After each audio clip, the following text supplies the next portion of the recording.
Assalamualaikum warahmatullahi wabarakatuh. Hari ini kita akan melanjutkan materi kemarin dan sedikit saya sampaikan, kita ulang kembali materi kemarin, bahwa kemarin kita sudah mempelajari tentang dalil kewajiban sholat fardu dan juga tentang syarat wajib dan syarat sah dari sholat 5 waktu itu. Untuk pengertian sholat, kemarin kita juga sudah mempelajari bahwa pengertian sholat itu adalah tindakan gerakan yang dimulai dengan mengucapkan takbir dan diakhiri dengan salam. Dan untuk syarat-syarat, baik syarat wajib maupun syarat sah, kemarin juga sudah sedikit kita bahas bahwa di antara syarat wajib harus Islam, baligh, berakal, dan sampainya dakwah. Dan untuk syarat sah, di antaranya suci, menutup aurat, menghadap kiblat, dan lain-lain. Untuk hari ini kita akan membahas materi tentang rukun-rukun dari sholat 5 waktu itu sendiri. Dan nanti dalam praktek pembelajaran kita hari ini saya akan menyampaikan materi, silakan diperhatikan, silakan dicatat, dan nanti kemudian kita diskusikan dalam kelompok. Dan nanti saya minta dari setiap kelompok ada perwakilan satu untuk mempraktekkan sholat dengan sempurna. Dan nanti nilai dari tiap kelompok ini tergantung dari satu siswa yang mewakili nanti. Baik, hari ini akan kita mulai bahwa materi kita akan membahas tentang rukun-rukun dari sholat 5 waktu atau sholat fardu. Seperti yang sering kita praktekkan bahwa sholat fardu itu memiliki beberapa rukun. Yang pertama adalah niat.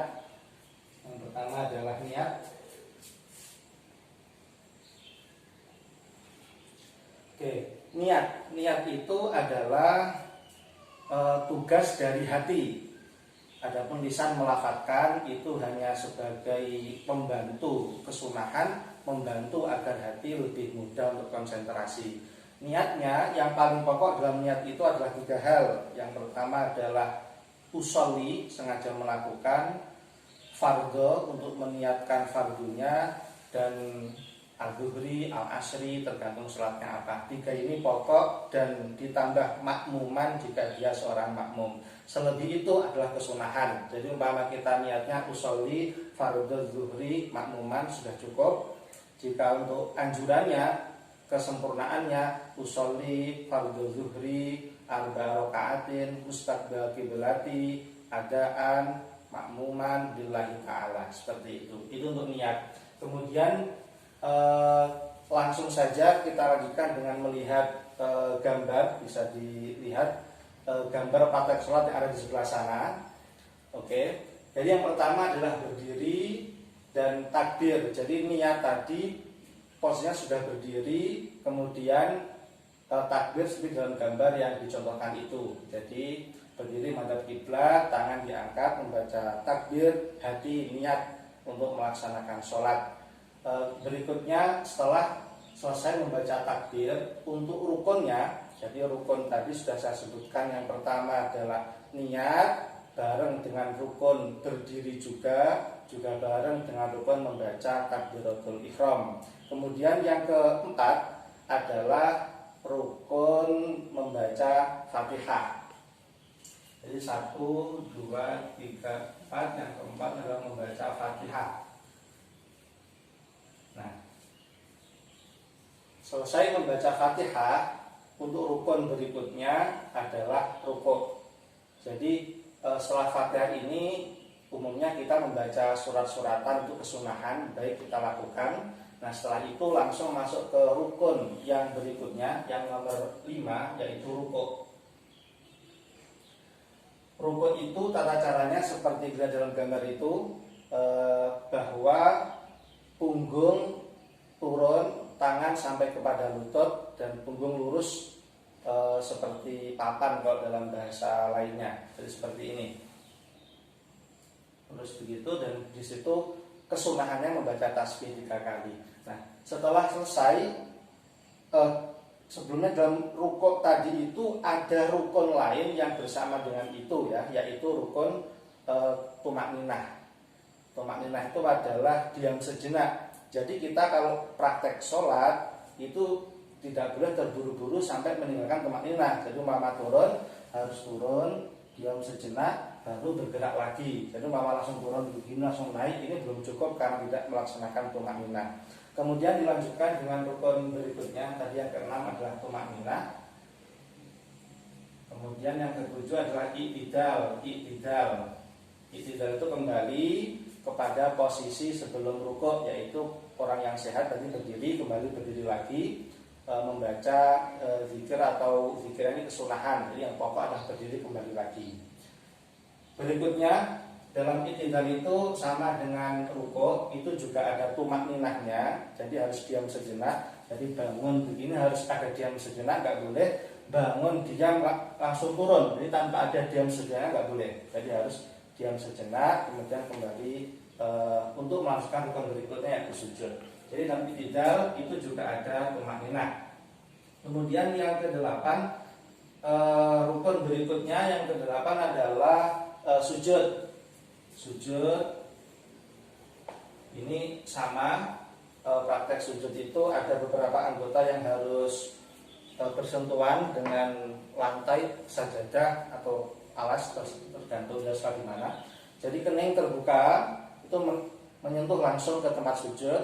Kemudian anjurannya hidung jika nempel, kemudian tangan, lutut, kemudian jari-jari telapak kaki itu penting ada bagian yang nempel. Jadi nggak harus kesemuaan dan nggak harus terbuka. Yang terbuka hanya bagian kening ini terbuka. Jadi kalau kita pakai kopiah itu jangan sampai seperti ini. Jadi kopiahnya agak dinaikkan biar kening bisa menyentuh. Yang pakai mukena atau pakai ikat itu ikatnya agak dinaikkan. Jangan sampai nanti ketika kening kita disentuhkan, ikatnya menutupi kening yang mau bersentuhan dengan lantai begitu ya. Kemudian berikutnya, jadi setelah sujud dengan anggota tadi sempurna, di situ juga ada rukun yang namanya tumak ninah tadi. Jadi yang kesembilan ini juga ada tumak ninah. Kemudian jadi tumak ninah sama, harus ada diam sejenak, tidak terburu-buru. Bentuknya seperti dalam gambar ini bisa dilihat. Jadi rukuk, sujud. Ini saya minta semua teman-teman memperhatikan gambar ini untuk nanti kita praktekkan bersama ya. Berikutnya yang ke-10 adalah duduk di antara dua sujud. Jadi harus ada duduk di antara dua sujud. Ini sama, nanti juga ada yang namanya tumak ninah. Yang ke-11 tumak ninah di dalam duduk di antara dua sujud. Dan berikutnya dilanjutkan dengan sujud yang kedua. Ini bisa kita hitung satu rukun atau dua rukun. Jadi menjadi rukun yang ke-12 yaitu sujud kedua. Prakteknya sama persis dengan yang pertama, yaitu ada tumak ninahnya, anggotanya juga sama yang ditempelkan. Dan sampai sujud kedua, ini nanti semua rakaat itu seperti itu, kecuali niat dan takbiratul ihram. Artinya nanti rakaat kedua kita prakteknya sama dengan ini, cuma tidak perlu niat, tidak perlu takbiratul ihram. Rakaat ketiga juga begitu, keempat juga begitu. Dan saat sampai ke rakaat terakhir nanti ada tambahan rukun, yaitu duduk tasyahud akhir. Jadi pada bagian akhir itu ada gabungan beberapa rukun.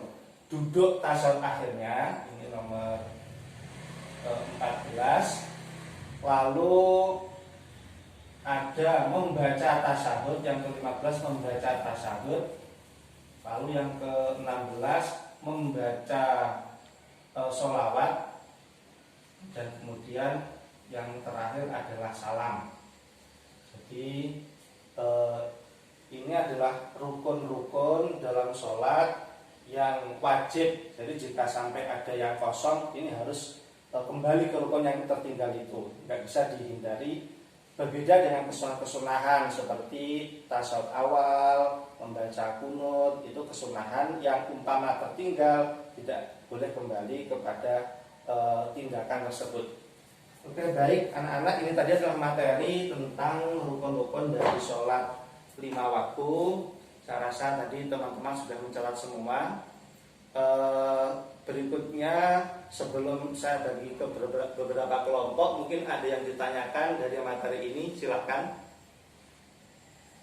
Oke ya, terima kasih untuk pertanyaannya. Jadi maksud dari tumak ninah ya. Jadi tumak ninah itu adalah diam sejenak. Jadi antara gerakan sebelumnya dan gerakan setelahnya ada jeda sejenak, semua anggota tubuh kita diam. Jadi umpama rukuk, jadi dari gerakan turun, dari proses turun sampai nanti untuk gerakan bangun itu ada jeda dalam bentuk rukuk, kita diam sejenak baru bergerak lagi. Itu namanya tumak ninah.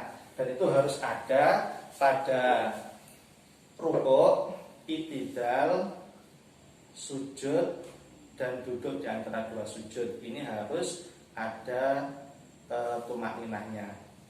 Oke, baik, cukup untuk pertanyaan dari teman-teman semua. Berikutnya silahkan dibagi 4 kelompok ini ya. Oke, silahkan didiskusikan, disepakati mana satu teman yang mewakili untuk praktek sholat, dan nanti satu mewakili dari tiap kelompoknya masing-masing. Jadi ada 4 anak ya yang nanti akan mewakili praktek tersebut. Oke, silahkan dimulai diskusinya. Saya beri waktu 5 menit ya untuk menyelesaikan diskusi dan menyepakati siapa yang melakukan praktek, dan silahkan dipraktekkan di kelompoknya, disepakati yang paling sempurna bagaimana nanti dipraktekkan. Oke, silahkan.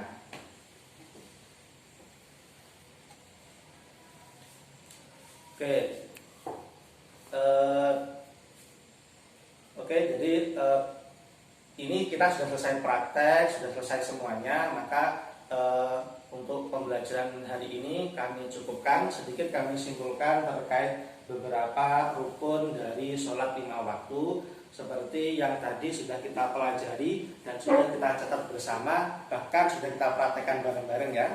Jadi bahwa sholat 5 waktu itu punya kefarduan. Fardu itu artinya harus ada, harus dipraktekkan dalam sholat, gak boleh ditinggalkan. Itu tadi meliputi niat, berdiri, takbiratul ihram, membaca Fatihah, rukuk, tumak ninah, i'tidal tumak ninah, sujud tumak ninah, duduk di antara dua sujud tumak ninah, sujud kedua, kemudian duduk tasyahud, membaca tasawuf, membaca sholawat, dan kemudian salam. Ini rukun yang harus ada dalam sholat. Kira-kira pertemuan untuk hari ini kami cukupkan sampai di sini. Kurang lebihnya mohon maaf. Mari kita tutup dengan doa bersama. Kemudian saya akhiri dengan mengucapkan Assalamualaikum warahmatullahi wabarakatuh.